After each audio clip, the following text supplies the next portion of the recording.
යාළුවනේ ඔන්න තිබ්බේ කරන්න තිබ්බේ ඉගෙන ගන්න තිබ්බේ බොන්න තිබ්බේ දුවන්න තිබ්බේ කොහොමද ඔන්න තිබ්බේ ඉංග්‍රීසියෙන් කියන්නේ අද වීඩියෝ එකෙන් ඒ ගැන කතා කරමු. So let's go to the video.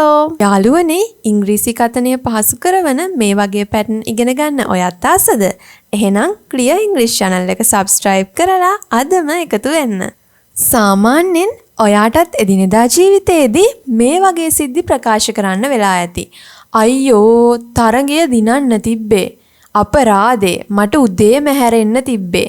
තව ටිකක් පාඩම් කරා නම් විභාගේ හොඳට කරන්න තිබ්බේ. මේ වගේ ඔයාටත් අදහස් ප්‍රකාශ කරන්න වෙලා ඇති.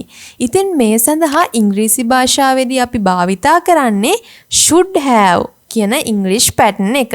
ඉතින් මේකෙදී ඔන්න තිබ්බේ කියන අදහස ස්මතු වෙනවා.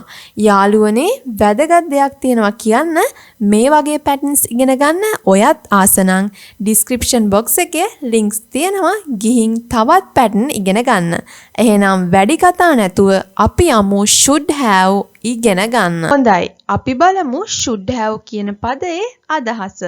ඔන්න තිබ්බේ. example ඔයා එහෙ යන්න තිබ්බේ. අපි පාඩම් කරන්න තිබ්බේ. ඇය සින්දුවක් කියන්න තිබ්බේ.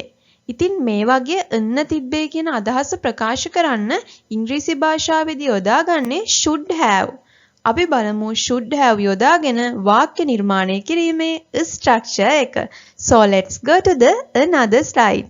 Subject plus should have plus verb. බලන්න subject කියන්නේ ක්‍රියාව කරන කෙනා. should have යොදනවා ඔන්න තිබ්බේ අදහස නියෝජනය වෙන්න verb එක ඊළඟට යොදනවා. දැන් මේ should have යොදනකොට වාක්‍ය verb එක තියෙන ස්වරූපය වෙනස් වෙනවා. ඒ ස්වරූපය verb එකේ past participle ස්වරූපය. එතකොට should have තියනකොට අපි verb එක තියන්න ඕනි past participle වලින්. අපි බලමු උදාහරණ කිහිපයක්. given, seen, taken බලන්න give කියන verb එකේ base form එක give and past form එක gave, past participle form එක given. දැන් ඔයාලට තේරෙනවා should have ඉන්න තිබ්බේ අදහස ප්‍රකාශ කිරීමේදී තියෙන verb එක තියන්න ඕනේ past participle form එකෙන්. එහෙනම් අපි යමු පළවෙනි වාක්‍යයට. So let's go to the first sentence. I should have sung. මම සින්දු කියන්න තිබ්බේ. බලන්න should have වලින් ඉන්න තිබ්බේ කියන අදහසත් මම සින්දු කියන්න තිබ්බේ කියනකොට මම කිව්වා verb එක තියන්න ඕනේ past participle ස්වරූපයෙන්. ඒ නිසායි sung වෙලා තියෙන්නේ. I should have sung. Next one. You should have gone class. ඔයා පන්ති යන්න තිබ්බේ. බලන්න gone ඒ කියන්නේ verb එකේ past participle අවස්ථාව. should have මගින් ඉන්න තිබ්බේ. ඔයා පන්ති යන්න තිබ්බේ. Next one. He should have bought this land. ඔහු මේ ඉඩම ගන්න තිබ්බේ.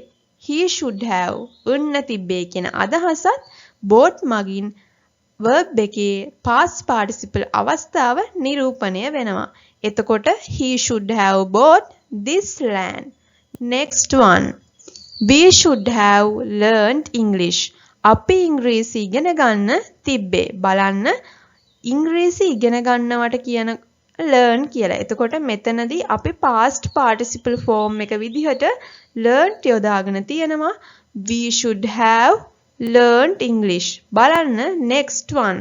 Kamal should have cooked foods. Kamal කෑම උයන්න තිබ්බේ.